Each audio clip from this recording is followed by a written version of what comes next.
introduction of the eye. So today we're going to continue with the eye, but today we'll actually wrap up our discussion of the eye and vision. So yesterday was more of the parts, and today is more of how it works. So again, I've cut a lot of information out, so if you are curious about this, you're welcome to go look in Google Classroom for more information on it. So the way that the eye works is the pathway of light through the eye, it refracts, which means it bends, and it also kind of crosses a little bit. So it's really kind of confusing. The light doesn't just go straight in. Light must be focused to a point on the retina in order for optical vision. Remember that fovea centralis we talked about yesterday? The light needs to focus on it very precisely in order for us to be able to see really well.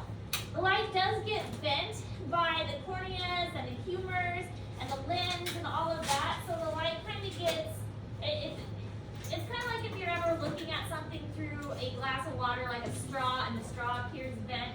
It's the same kind of idea that's going on within our eye because there's all kinds of things in the eye that are causing the light to get bent and refracted as it goes in. The eye is really kind of set for distant vision of about 20 feet away. Anything closer or anything further away, we have to adjust our focus. The lens does change shape to focus on objects that are closer. We talked a little bit about that yesterday, how the suspensory ligaments will that are attached to the lens will change the shape of the lens to help you focus better.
Shows how it works.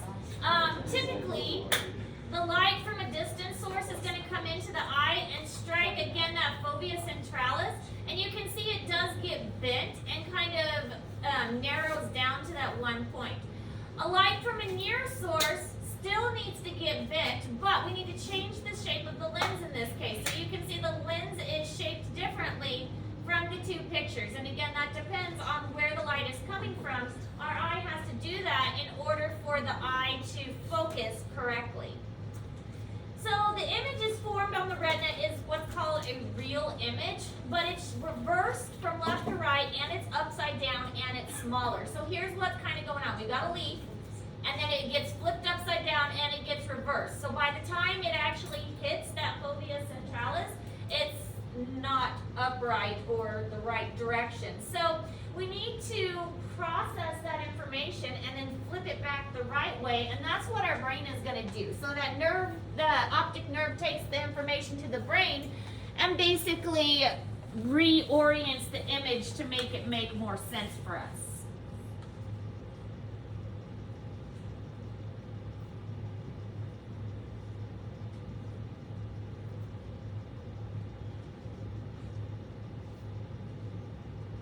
Sorry, I'll go back to it.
Showing what we're looking at here. So if we have a object that is further away versus closer away, how it has to change. So our eye is typically made to look at 20 feet away, but if it's closer, if we don't adjust the lens, it's going to project it into a part of the eye that won't be the best. So it'll be out of focus, maybe a little blurry, things like that. But it does reverse the image and flip the image upside down. Now this is in Google Classroom because this kind of talks about the nerve pathway that it takes. It goes from what's called the optic nerve, which leads from the back of the eye, to what's called the optic chiasma, which we will learn about more in the nervous system. There's an optic tract, which takes it to the thalamus, which is a part of the brain. Then there's optic radiation and optic cortex. You do not need to know all of this. This will not be on the test. This is going to be more when we get to the nervous system. We'll talk about this more. But this is kind of the pathway that these visual images take in order to be processed.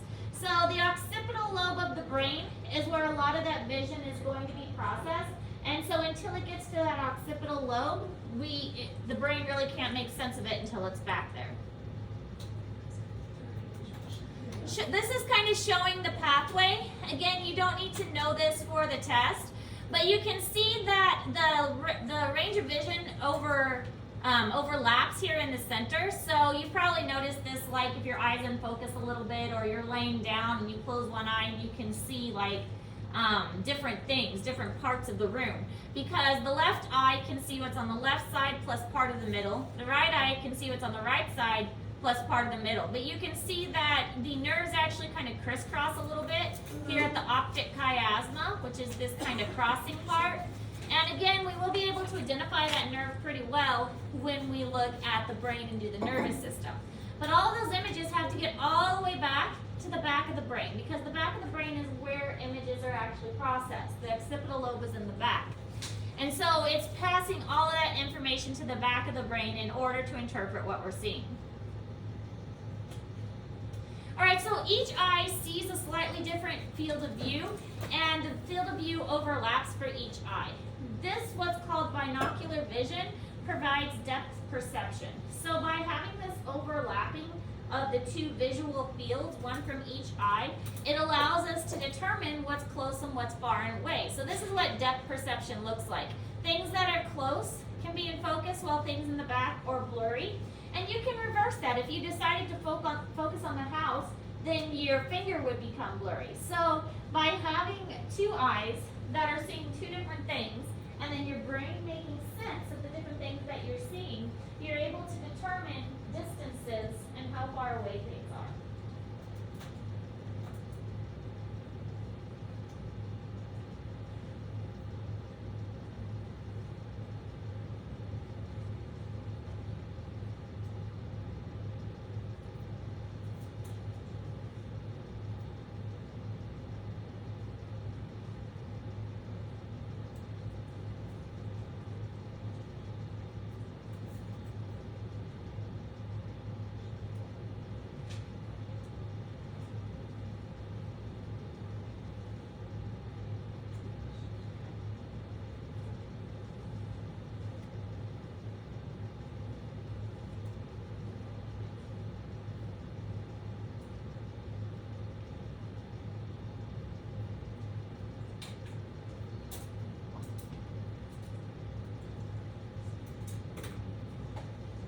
Alright,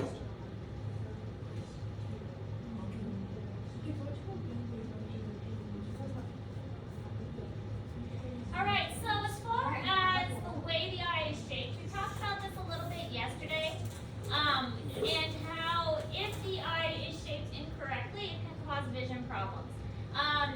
Emmetropia is the eye focuses on images correctly on the retina. So this is like normal vision. Okay, emmetropia is normal vision. You've got 20/20, you can see with, you don't need glasses. Myopia is the most common eye condition. It is nearsightedness. So this is a lot more common than farsightedness, which we'll talk about in a little bit. But basically with myopia, distant objects appear blurry, and that's because the light doesn't focus on that fovea centralis, it focuses in front of it. So it kind of misses the retina. And that's why things far away can't be seen really well.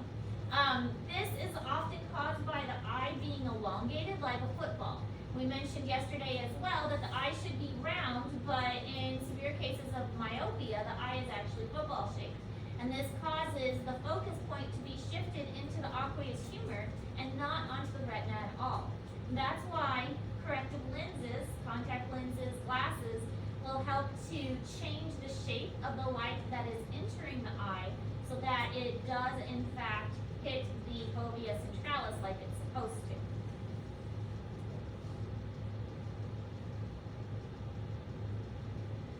Yes.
Alright, now hyperopia is farsightedness. In this case, it's the opposite, where objects close up are blurry. It's not as common as myopia, but this is when the image is going to focus behind the retina. And so this is often caused from the eye being too short and too compacted or compressed. And so the image is focused behind the retina and not on that fovea centralis like it's supposed to. A lot of times this is associated with what's called a lazy lens, where the lens is not changing shape like it's supposed to in order to help focus that image. Yes?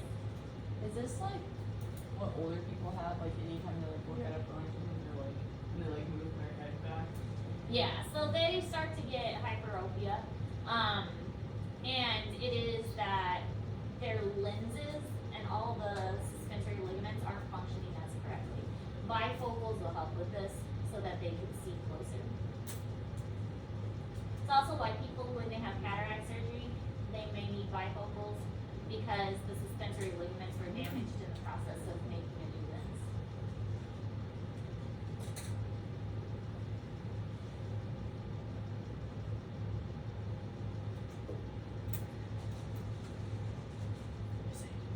How did you get a lazy eye? The lazy eye is Fake more ass one. of the muscles that are not working. So a lot of eye, they'll cover up the good eye because it makes the muscles work. You have to use them more. So it's more of like exercising one half your body but not the other, and the muscles just grow deep. She does it when she wakes up in the morning. I'm like, girl, already stared at me. My daughter sleeps with her eyes cracked. It's really kind of Me creepy. too. She does. It's kind of creepy. You can't even tell though, like it feels like your eyes are shut. Addie's is so It's just like a little bit open. Yeah, that's how mine are. What if like a spider bites in her eye or something? Well, that would suck. Alright, so another common problem is astigmatism. A lot of people have nearsightedness with astigmatism, and this causes more, it's not so much like blurriness as it is starbursts. So you can see here that there are lines that are coming out of the light. That's what astigmatism will look like. You can still have it focused, but there's like these starbursts and things coming out of the light. This is because the light is focusing, but it's not focusing on a point. It's like the lines are focusing on multiple spots, kind of like in this image here. It's hitting multiple spots of the retina. It's not hitting one particular spot on the retina. And that's what causes astigmatism. A lot of time LASIK surgery can also correct astigmatism. So you can usually get them both fixed at once. However, when I had my LASIK surgery, a common result is to have starbursts that are permanent. So it makes it difficult for me to drive at night because I have really bad like halos around the lights now. What if you have it and you like don't do anything? Oh, I Or see you wear those. glasses? I see those. Does it just get worse? It can get worse. Glasses can correct for it to a degree. It's worse at nighttime, so you may want like there's night driving glasses that may help. My friend has it and she does not wear glasses or anything. Yeah, sometimes you can just have astigmatism.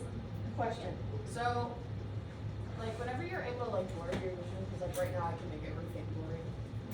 How do you do that? That's your eyes just not focusing.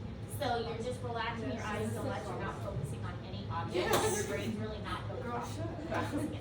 No, because so this is one of the glasses. glasses. No, it's terrible. I just can't see Like, the this cross right eye. Yeah. I can't read my paper. Well, can you see? I haven't had it. Like, it's not blurry. I have good vision. Whatever. Alright, so this is in Google Classroom for you. It's kind of like an overall description of how this is working. So we've got our focal point where we want the eye to focus right here. On this one, so this is a normal eye. This is a myopic eye. You can see that it extends back because the eye is elongated like a football, and so it's focusing too far forward. And then we have to have a lens like this that helps to correct the way that our eye is focusing. Then we have hyperopia, and it's focusing behind the eye because the eye is too short. So then you have a lens that's shaped like this, a convex lens, and that's going to help focus the eye correctly. So it can be corrected in both of those cases, but it does need to be corrected. All right, so we're going to watch a very quick video about how images will work within the eye and how the eye processes those images.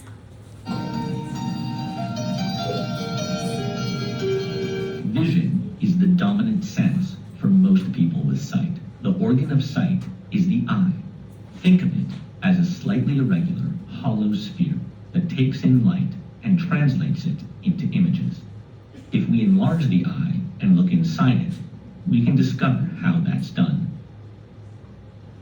Inside the eye are various structures working together to create an image the brain can understand. Among these are the cornea, a clear dome-like structure covering the iris or colored part of the eye, the lens directly below it, and the retina, which lines the back of the eye. The retina consists of thin layers of light-sensitive tissue.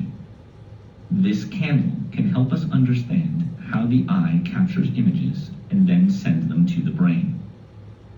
First, the candlelight passes through the cornea. As it does, it's bent or refracted onto the lens. As the light passes through the lens, it's bent a second time. Finally, it arrives at the retina where an image is formed. This double bending, though, has reversed the image and turned it upside down.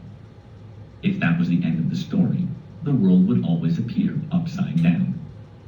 Fortunately, the image is turned right side up in the brain.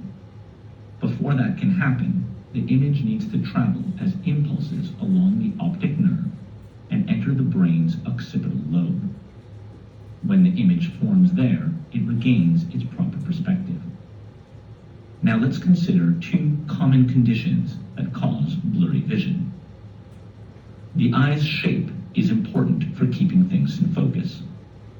With normal vision, light focuses precisely on the retina at a location called the focal point. But what happens if the eye is longer than normal? The longer the eye, the more distance there is between the lens and retina. But the cornea and lens still bend light the same way. That means the focal point will be somewhere in front of the retina rather than on it. This makes it difficult to see things that are far away. A person with a long eye is said to be nearsighted. Glasses with concave lenses can correct nearsightedness. The lens widens the plane of light coming through the cornea. That pushes the focal point back onto the retina. Farsightedness is just the opposite.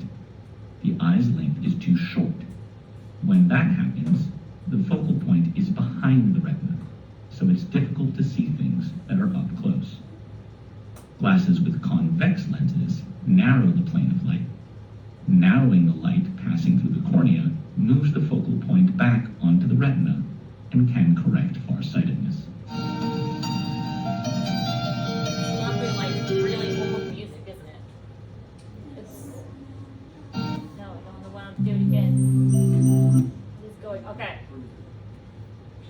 So this talks about laser eye surgery.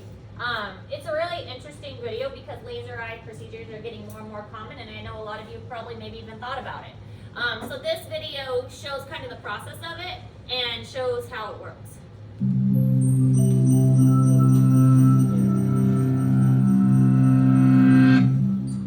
In 1948, Spanish ophthalmologist Jose Ignacio Baraquer Monet was fed up with glasses. He wanted a solution for blurry vision that fixed the eye itself without relying on external aids. But the surgery he eventually devised was not for the faint of heart. Baraquer began by slicing off the front of a patient's cornea and dunking it in liquid nitrogen. Using a miniature lathe, he ground the frozen cornea into the precise shape necessary to focus the patient's vision. Then he thawed the disc and sewed it back on. Baraquer called this procedure keratomylusis, from the Greek words for carving and cornea, and though it might sound grisly, his technique produced reliable results. So, how did Baraquer's surgery work? Keratomylusis corrects what are called refractive errors, imperfections in the way the eye focuses incoming light. Ideally, the cornea and lens work together to focus light on the surface of the retina, but several kinds of refractive errors can impair this delicate system. In people with myopia or short-sightedness, a steep cornea focuses light just short of the retina. Those with hyperopia or farsightedness have the opposite problem. Light is focused too far beyond the retina. And in people with astigmatism, the cornea has two different curvatures, which focus light at two distances and produce blurry vision. Even those with perfect vision will eventually suffer from presbyopia, or aging eyes. As the proteins in the lens age, they slowly increase its size. By an adult's mid-40s, the lens is too large to easily change shape and shift focus. Glasses and contact lenses bend light to compensate for these refractive errors.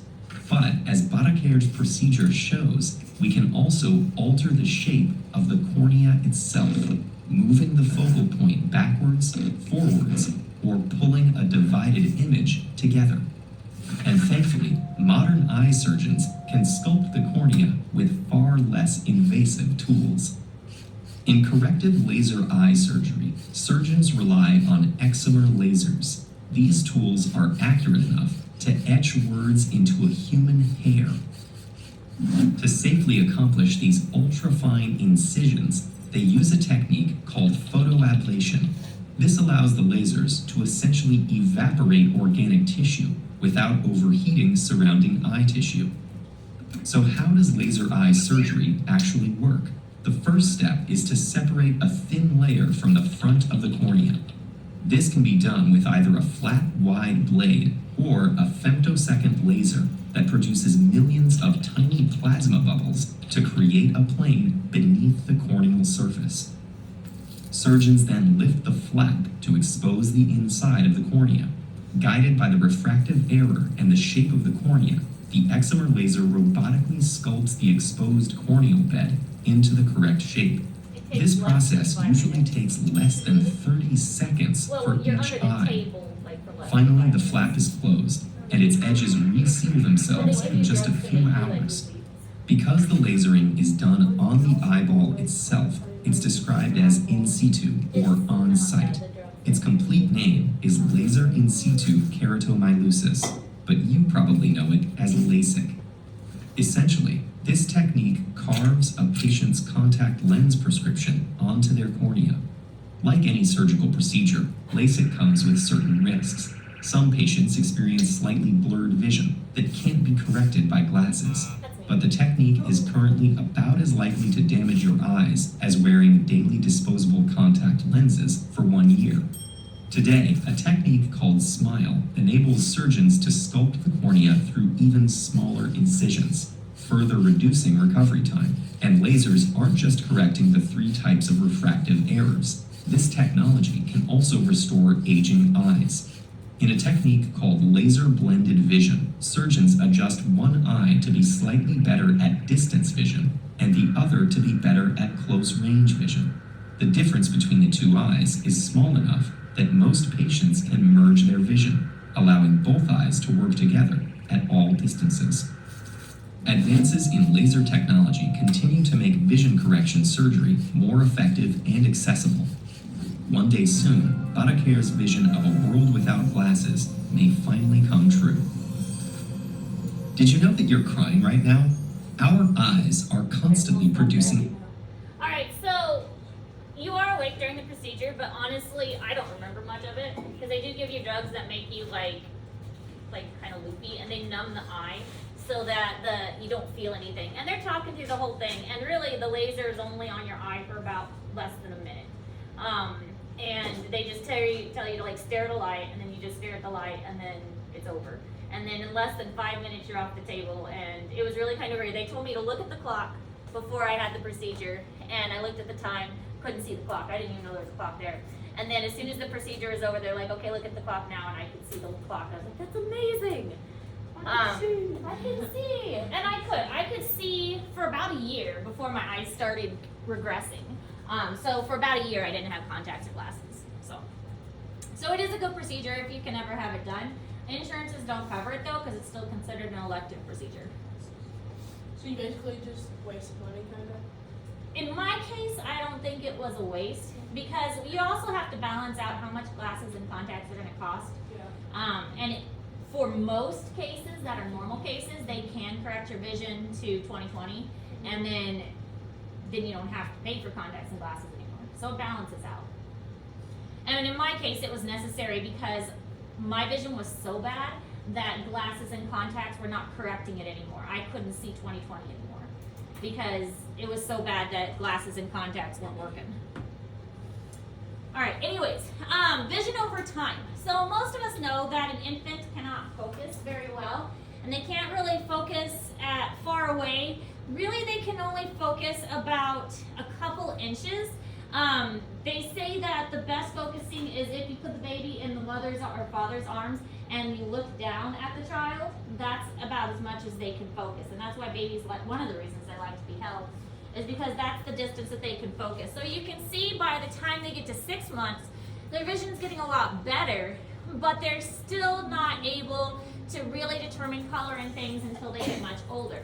The eye continues to grow and mature until the age of 8 or 9, but that's why infants and children look like they have such big eyes, because our eyes are the sense that we use the most, so it's going to develop pretty quick, and the eye is going to be pretty large and take up a lot of room in the head. But babies can't see very good.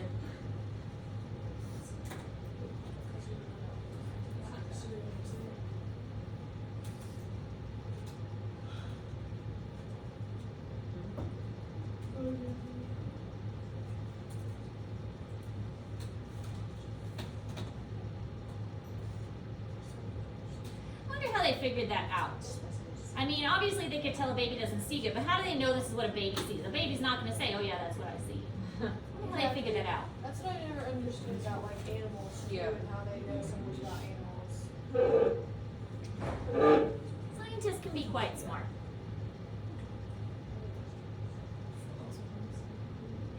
Alright, so over time, they kind of mentioned this in the video, there are eye-related issues.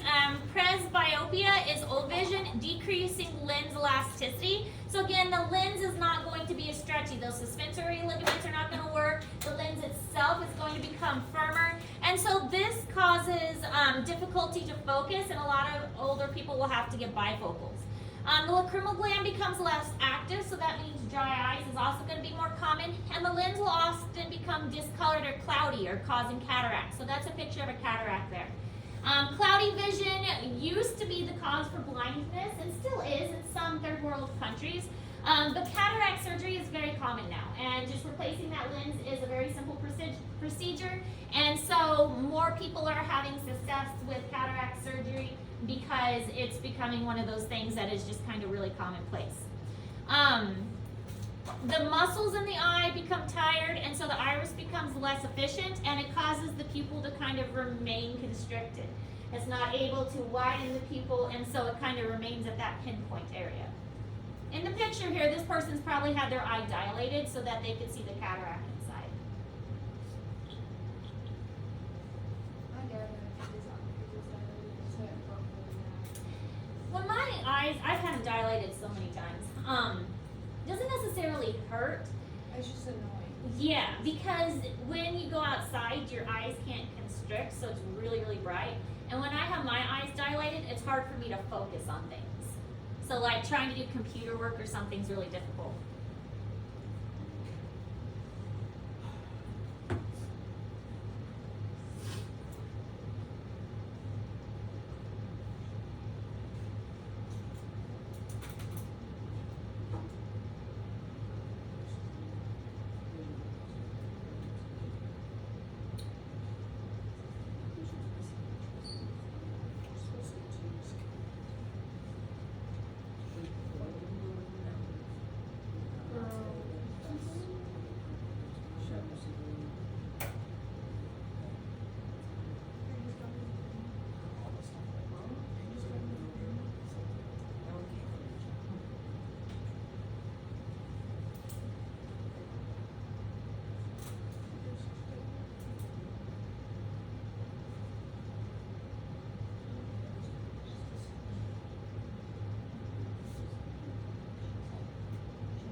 That's it.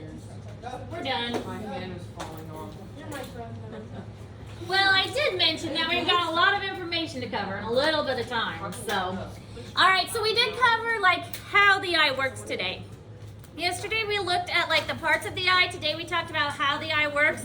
Tomorrow we will move on to, what's our next system? Next one that we're gonna do after this. Let's see, because I don't remember. I think it's ear. Yep, ear. Ear will be tomorrow. Now remember that I gave you one of the assignments yesterday. Here's the other assignment. It's a coloring and labeling. These are both due next Friday by 4 o'clock, just like other assignments. So I'm giving them to you now. These will be the only 2 assignments, the coloring and labeling and the crash courses, because we just have a week to get them done. So I'll leave them up here at the front so you can get started on those. Questions? Right. Get